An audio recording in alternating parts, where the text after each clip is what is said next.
আলো নিভে যাবে প্রথমে ঢাকাতেই। গ্রীষ্মের লোডশেডিং নিয়ে জ্বালানি উপদেষ্টার হাড় হিম করা বার্তা। ভ্যাপসা গরমের হাত থেকে বাঁচতে না বাঁচতেই বিদ্যুতের এক নতুন দুঃসংবাদ। জ্বালানি উপদেষ্টার ভবিষ্যৎবাণী, গ্রীষ্মের লোডশেডিংয়ের প্রথম ধাক্কাটা সজোরে লাগবে ঢাকা শহরের বুকে। যেন এক ভয়ঙ্কর সিনেমার ট্রেলার, যেখানে প্রথমে নিভে যায় শহরের ঝলমলে আলো, তারপর সেই অন্ধকার গ্রাস করে ধীরে ধীরে অন্যান্য অঞ্চলকেও।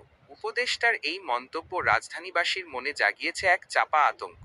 কেন সবসময় ঢাকাকেই প্রথম মূল্য চোকাতে হয়? বিদ্যুতের এই লুকোচুরি খেলার শেষ কোথায়?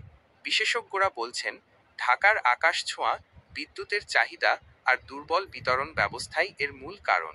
সামান্য গরম বাড়লেই বিদ্যুতের তারে লাগে টান, আর ফলস্বরূপ ভোগান্তি পোহাতে হয় সাধারণ মানুষকে।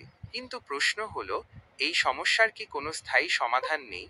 আসন্ন গ্রীষ্মে লোডশেডিংয়ের এই অশনি সংকেত কতটা ভয়াবহ রূপ নিতে পারে, আর এর থেকে বাঁচতে আমাদের কি কি প্রস্তুতি নেওয়া উচিত, জানতে চোখ রাখুন আমাদের প্রতিবেদনে। তৈরি থাকুন, কারণ বিদ্যুতের এই খেলা এবার আরও কঠিন হতে চলেছে।